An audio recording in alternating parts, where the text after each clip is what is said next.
everybody, what's going on? Today we're going to be talking about my tips as far as helping your hair kind of come back to life after having heat damage or coloring damage. Now, first things first, of course, you know, everybody's hair is going to be different. Everyone's hair is not going to bounce back as easily as others. And, you know, it just depends on what you've done to your hair and how much, you know, strength your hair has. And so what I'm going to talk about today is basically just things that have worked for me and my hair. And I get a lot of people commenting on how my hair doesn't look like it has any damage, and it's really kind of reacting well to the color and things like that. And that is because of the methods that I do to make sure that my hair stays healthy and still looking good with the added in color. So when it comes to color, I have colored my hair 3 times at this point, and between each time I've never colored my hair multiple times in one day. I will go one time, one process, and then I'll wait a few weeks, and then I'll go through another process, and then I'll wait another few weeks, and then I'll do another process. And so I never go, you know, dye my hair this day and then wait 2 days and dye my hair again. I always have to give my hair a break, and that's a big deal because your hair, you know, goes through a lot, especially when it comes to color, especially when it comes to, if you have dark hair, you're going lighter, as such as me. I went way lighter. My hair was like, whoa, like that's a lot going on. So I took, you know, baby steps into getting to the color that I'm at right now. So whenever it comes to coloring, I always do a treatment beforehand and a treatment right after I get my hair colored. And usually my treatment beforehand is more moisturizing, and then my treatment after is more of a protein treatment.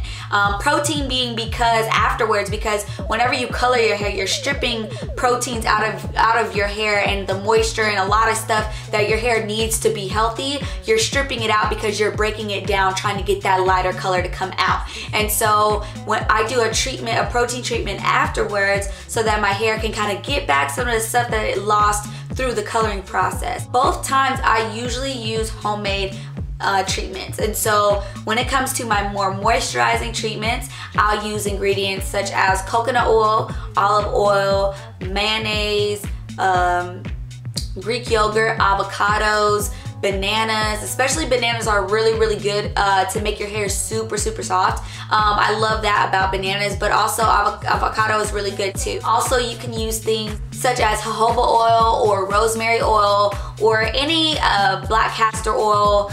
Really anything that is has moisturizing agents in it, aloe vera juice, all that kind of stuff is good for when you want to do a nice homemade treatment. As far as protein treatments, I always use Greek yogurt, eggs, mayonnaise, olive oil, coconut oil, and the egg being basically the biggest part of, or the biggest component of the mix, because the egg is where a lot of the protein is coming from, as well as from the Greek yogurt. The Greek yogurt has protein in it as well.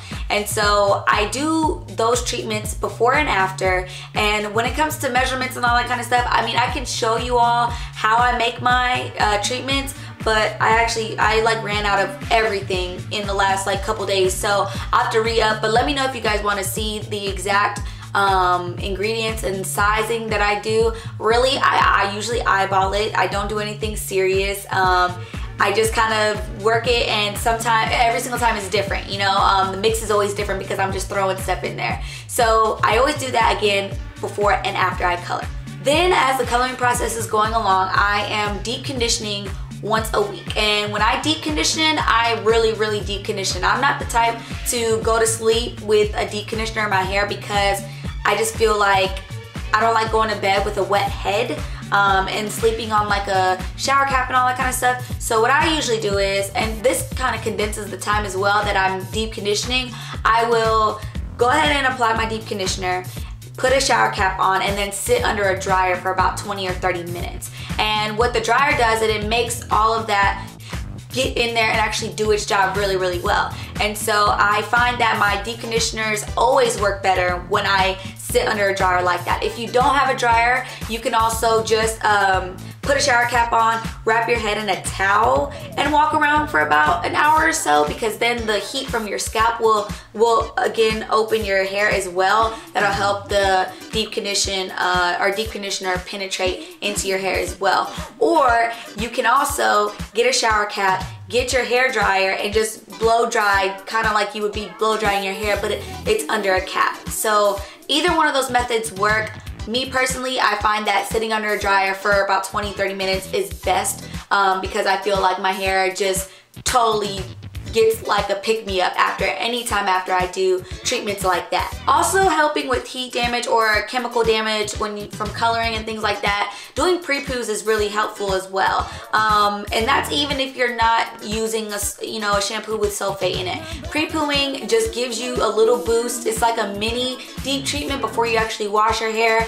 I usually pre-poo only a couple times after I color my hair. I don't pre-poo all the time, by no means. I just do it sometimes because I just feel like I'm deep conditioning enough, and usually I don't even use shampoo. I follow the curly girl method pretty well, so I'm using just conditioner and co-washing a lot, and I find that actually helps with maintaining moisture in my hair as well. Outside of that, really my other tips would be to, if you can protective style as much as possible. One of my protective styles, which is not really that much of a protective style, but if you guys see my roller set video, that's like my new favorite thing to do now is roller sets, because it's something different than my curls, but it's still not something that's requiring a ton of heat. Yeah, I'm sitting under the hair dryer, but I'm not literally manipulating my hair and straightening it out. So I love doing that, and I find that I always do that, especially after I color my hair at first, because after I color my hair is a little limp. Like, it's not totally back, after I color. It takes a few days for it to kind of get back its bounce and real curl pattern stuff. So usually every time I've colored, I've done my roller set straight after, because I just find that it doesn't damage my hair, but it kind of makes my hair cute enough to where I'll want to wear it out and things like that. So at the same time, if you are coloring your hair a lot, you want to stay away from the heat. If you're heating, having a heat on your hair a lot, you want to stay from the color.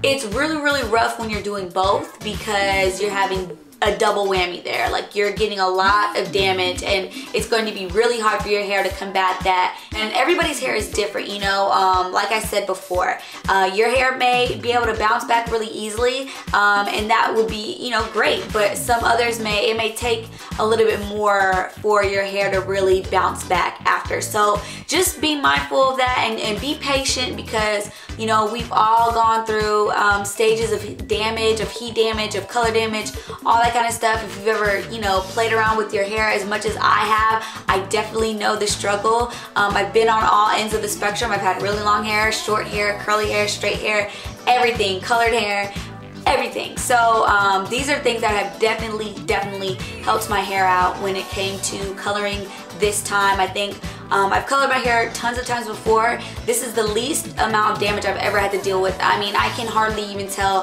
that I have any damage from the coloring since I've done it, because of the methods that I've talked to you about today.